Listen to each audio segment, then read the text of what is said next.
بسم اللہ الرحمن الرحیم. سو آج کے لیکچر میں ہم ڈسکس کریں گے انٹرنیشنل اکنامک انسٹیٹیوشنس کو. ٹھیک ہے کہ دنیا کے اندر بین الاقوامی جو بڑے بڑے اکنامک ادارے ہیں، معیشت کے جو ادارے ہیں، جو ذمہ داران ہیں، جو دنیا کی بین الاقوامی اکانومی کو، معیشت کو کنٹرول کرتے ہیں. ٹھیک ہے، جس طرح ہم نے پہلے کلاسز کے اندر ڈسکس کیا تھا کہ جو آپ کا ایک نیشنل لیول پہ آپ کچھ ادارے ہوتے ہیں، جیسا مانیٹری پالیسی بنانے والے ایک ادارے ہوتا ہے، فسکل پالیسی بنانے والا آپ کا ایک ادارہ ہوتا ہے. ٹھیک ہے، آپ کا کرنسی نوٹس ایشو کرنے والا، یہ کیا ہوتے ہیں؟ ایک نیشنل لیول کے اوپر آپ کے کچھ جو معیشت ہے اس کو کنٹرول کرنے کی یہ کوشش کرتے ہیں. سملرلی آپ کا انٹرنیشنل بھی جو بین الاقوامی تجارت ہوتی ہے، اب دنیا جیسے کہ ہم نے گلوبلائزیشن کے اندر ڈسکس کر رہے ہیں کہ بین الاقوامی تجارت ہوتی ہے، اس بین الاقوامی تجارت کو کنٹرول کرنے کے لیے دنیا جو ہے وہ کیا کرتی ہے؟ آپس میں ٹریڈ کرتی ہے، اور اس ٹریڈ کے نتیجے میں ہوتا کیا ہے کہ ایک بین الاقوامی معیشت بنتی ہے. ٹھیک ہے، سو اس معیشت کو کنٹرول کرنے کے لیے انٹرنیشنلی جب ٹریڈنگ پارٹنرز ہیں، انٹرنیشنلی اس کو کنٹرول کرنے کے لیے کچھ ادارے ہوتے ہیں. آج ہم ان اداروں کے بارے میں ڈسکس کریں گے. تو اس لیکچرز کے آبجیکٹیوز یہ ہیں ہمارے پاس کہ discuss the history and functions of international institutions in world economy. جو بین الاقوامی دنیا کی معیشت ہے اس کے اندر لوگوں کی جو ادارے ہیں ان کی ہسٹری اور ان کے فنکشنز کو ڈسکس کرنا.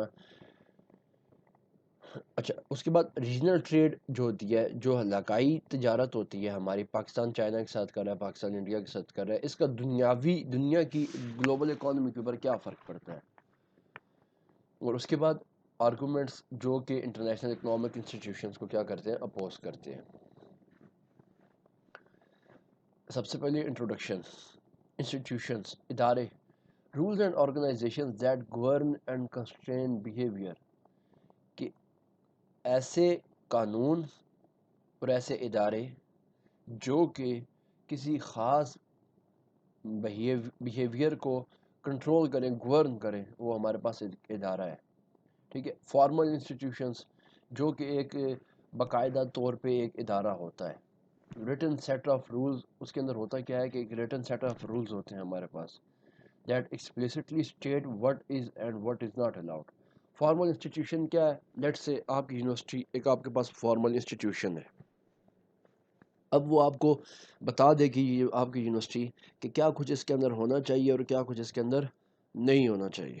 ٹھیک ہے، کیا کچھ اس کے رولز ہیں. آپ نے 2 جی پی سے آپ کا اوپر ہوگا تو تب آپ کو الاؤ کیا جائے گا. یہ کچھ اسموکنگ الاؤ نہیں ہے، آپ کی ڈریسنگ ایسی ہونی چاہیے. یہ کیا ہے؟ آپ کی رولز اینڈ سیٹس ہیں جو کہ آپ کو آپ کا ایک فارمل انسٹیٹیوشن آپ کو بتا رہا ہوں. That define appropriate behaviour without legal enforcement. اب انفارمل کیا ہے؟ کہ جو کوئی باقاعدہ ریٹن رولز نہیں ہے، لیکن وہ آپ کی نارمز ہیں، وہ آپ کی روایات ہیں جس کو آپ برقرار رکھتے ہو. مثال کے طور پہ یونیورسٹی کے اندر اب ایک اچھی سینسیبل ڈریسنگ کرنا، یہ آپ کو کیا ہوگا؟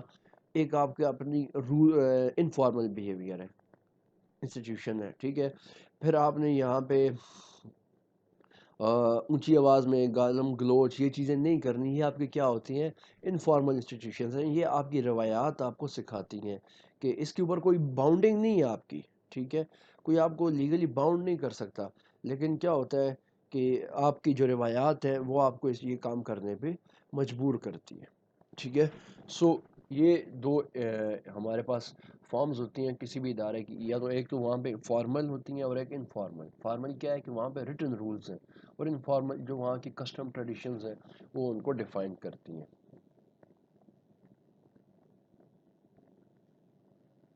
اچھا، آگے ہمارے پاس انٹرنیشنل انسٹیٹیوشنز، بین الاقوامی جو ادارے ہیں معیشت کے جو کہ اس کو کنٹرول کرتے ہیں، وہ کون سے ہیں؟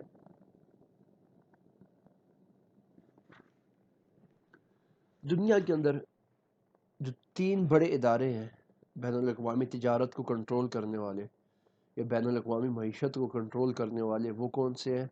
سب سے پہلا کون سا ہے؟ انٹرنیشنل مانیٹری فنڈ، جس کو ہم IMF بھی کہتے ہیں. ٹھیک ہے. اب being a student of economics and macroeconomics are the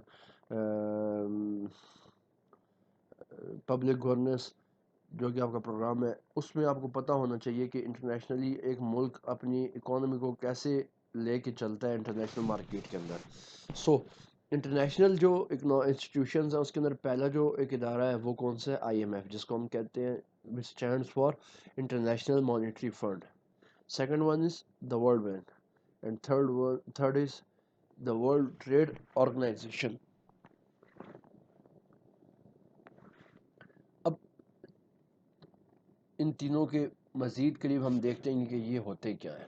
اچھا، I M F founded by the Bretton Woods meeting between the allies in July 1944.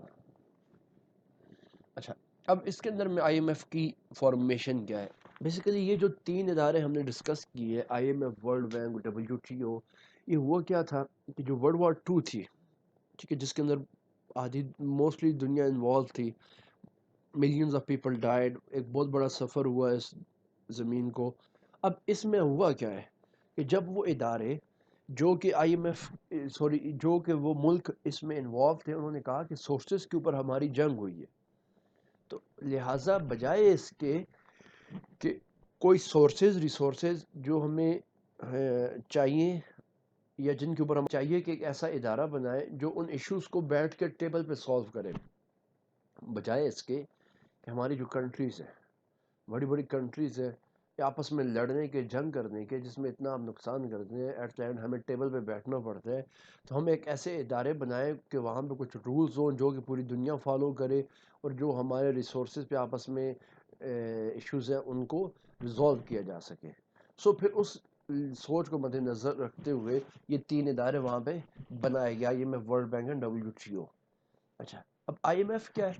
It was founded by the Bretton Woods جولائی 1944 کے اندر، world war 1 کے بعد. یہ جو وہاں پہ allies تھے وہ بیٹھے اور انہوں نے اس کو فاؤنڈ کیا کہ ایک ایسا ادارہ ہو جو دنیا کے اندر پوری جو اکانومیز ہیں ان کے اندر وہاں پہ فنڈز کو ڈیل کرے گا.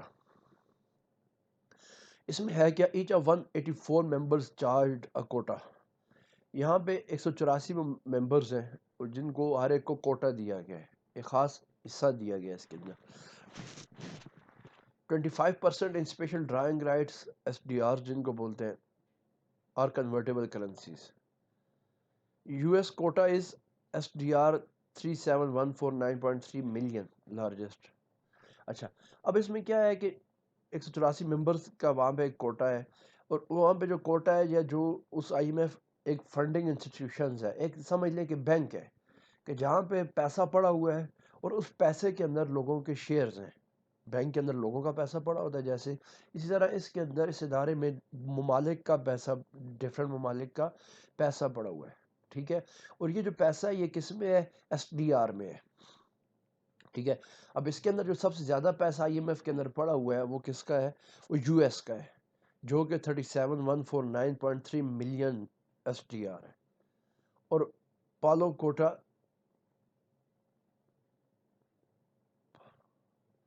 3.1 ملین ہے، جو کہ سب سے کم ہے. اب کوٹا ہوتا کیا ہے؟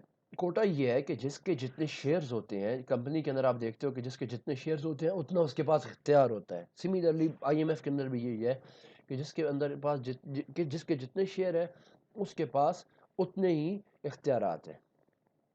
ٹوٹل کتنے ہیں؟ 250 ووٹس ہیں بیسک. ایک ووٹر کے پاس کتنے ہونے چاہیے؟ 100,000 کوٹا. ٹھیک ہے، 1 لاکھ کوٹا ہوتا ہے. ٹھیک ہے، سو یو ایس کے پاس کتنے ہیں؟ 3,71,743 ووٹس ہیں. ٹوٹل کا 17% صرف یو ایس کے پاس اختیار ہے. Pulao has 281 votes. ٹھیک ہے، سو پلاؤ کے پاس کیا ہے؟ 281 ووٹس ہیں. جہاں کے 3 لاکھ ووٹس کس کے پاس ہے؟ یو ایس کے پاس، اور 281 کس کے پاس ہے؟ پلاؤ کے پاس. آئی ایم ایف کیا ہے؟ اب I M F was established to promote international monetary cooperation. I M F بنائی اس کے لیے گئی تھی کہ دنیا کے اندر کسی ملک کو اگر مالی صورتحال میں کہیں پہ کوئی پیچیدگی ہے یا کوئی اس کو ایشو ہے تو آئی ایم ایف یہ جو ادارہ ہے وہ اس کو ریزالو کرے گی. اس کے بعد پروموٹ